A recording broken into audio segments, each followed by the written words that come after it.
Hello there guys, welcome back to my channel. I saw some news and then I want to react to that news because sometimes in Nigeria, it's funny the way people judge. It's funny the way people imagine things and then they don't always put themselves in a certain position as though the stuff happened to them or they are the one at the receiving end.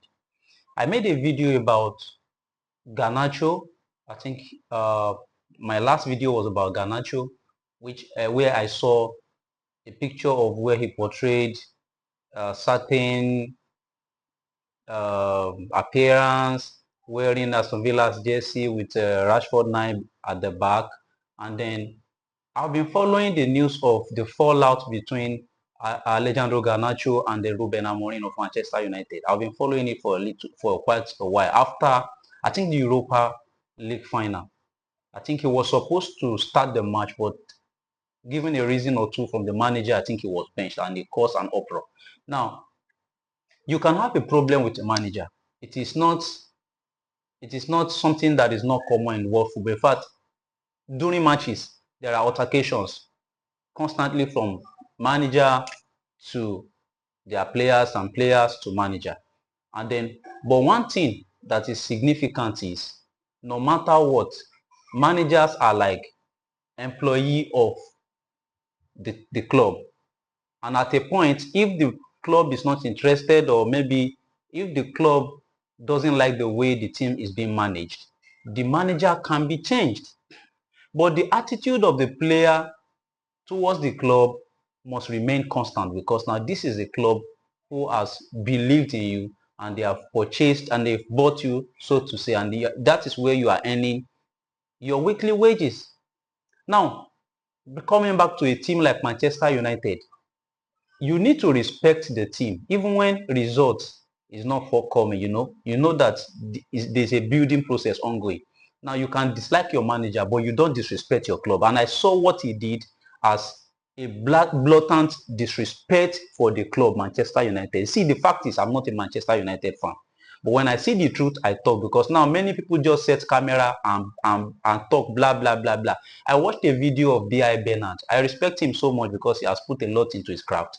But one part I enjoy, a part I usually enjoy in his, match analysis is his comedy, the way he talks, pidgin and everything. But sometimes, and I look at this guy, the way he talks most time, he talks like a comedian because he made mention of Garnacho and then try to compare players who does the same thing that he's doing as common, that there's nothing special. Why are Man U fans, why are they shouting? What is it with them and Garnacho? Now there are ongoing problems, there are ongoing issues between the player, the club, and the manager. And then everything the player does that is contrary to the normal way he should be behaving is seen as he's trying to, force certain things, certain, mindsets, try to force a leave or force the hand of the manager or the club or something. That is what it is. I cannot have an establishment where I bring a player in and then the players got to, he just need to respect his contract and at the same time also respect the fact that he's still under my organization. I cannot be the owner of Chelsea and I buy a player and the player, because there are certain issues, he started misbehaving to the extent of putting, and it's not even a team from another league. He's putting on a jersey of a team which we compete together in the same league. Now that's not the end point. He's now wearing the number of a player that was loaned, who was not also doing well for Manchester United at the point, wearing the number, the jersey of the other team and the player's name, my players that I also currently still play his contract, the jersey number behind his back. It's a total disrespect for the club. Let's be honest. If you don't want to do football analysis, maybe you go to do comedy. But let's be real, sometimes it's not everything that is we downplay. It's not everything that we downplay. This same player, Manchester United, won 70 million euro, and I was saying in my previous video that it is not possible for such a negotiation or such effort at the end of the day to be seen, because now the player wants to go. He doesn't care if the club gains or the club loses. And then if the club is keeping that player, it's going to be a problem to the club. Even in a long run, it's going to cause discord in the dressing room.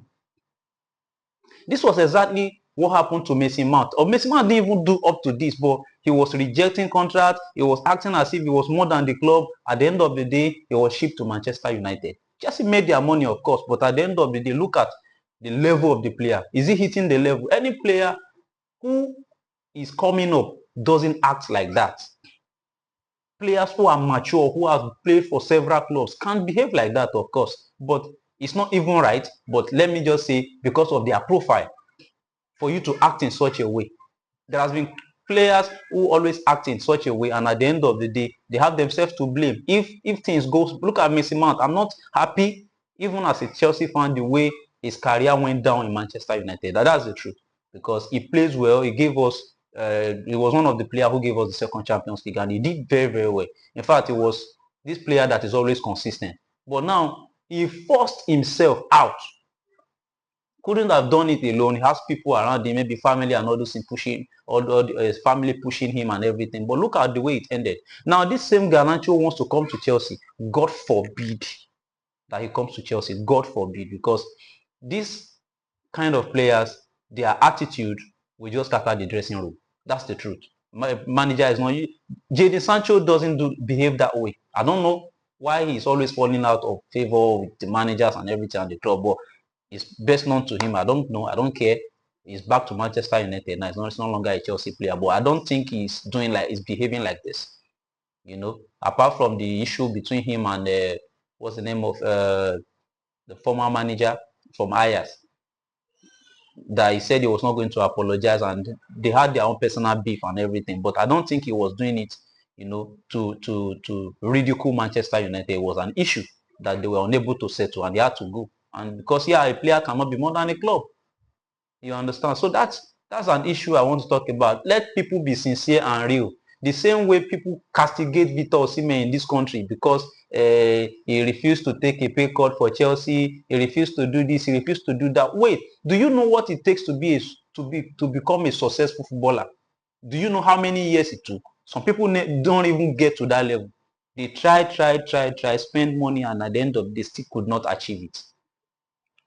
There are money, there are contracts, there are offers that you give to a player, and it looks like a disrespect to the player because of the kind of thing that the player is, the kind of profile the player has, and then the kind of things that the player can do and has been doing repeatedly over every season.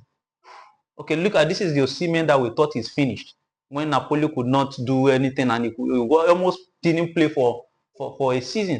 And then he went to Galatasaray almost second half of the season, become their best player, highest goal scorer, give them two trophies. Now you just expect, because okay, you want him to play for Chelsea, you want him to play for whatsoever team, Man United, Arsenal, you want him to cut and do all those. It's not that easy. These players have family. Let their family make those decisions. And they say he's greedy, or the whole of Europe were shouting, Osimhen is greedy. If not, he will have taken a pay cut. That's why he's not coming to Chelsea. Who told you? Who the fuck told you that? Now he has rejected Al Hilal contract 4 times, record 4 times. These are ridiculous amount, the ridiculous transfer wages that he's rejecting. And you come up, you set camera and start talking. Please. Let's be sincere. Let's talk like we have brain most times, please. Let's just don't do as if all the ball runs in our court. No, let's imagine the way all these people feel. You understand? Garnacho should not come to Chelsea. In fact, if it's to happen that Chelsea is either they get Garnacho, or going to get, or stay with Jackson, or stay with whatsoever decision that they can make, I kind of agree with it, because I don't like a player like that. And it's not a player who hits goals every now and then. No, he's still a developing player. Through Manchester United, was he known anywhere else? It was not known anywhere else. It was known through Manchester United. So I put a respect on the club's name, for God's sake. I know they are not doing fine, and the league can feel it. Manchester United running away with the league, and Manchester City running away with the league, Liverpool controlling the league and the rest. Arsenal bottling it every season. We understand. If Manchester United were Manchester United and doing fine, if not like this Todd Bowley era that changes things in Chelsea. If Roman Abramovich was there, none of that will have happened. None of that will have happened.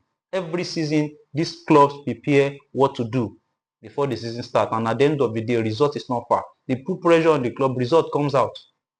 Please, let's be sincere and real. So these are my reactions concerning Garnacho, concerning the sentiment of B.I. Bernard, and then some other sport analysts in Nigeria who just talk and then don't reason with their brain.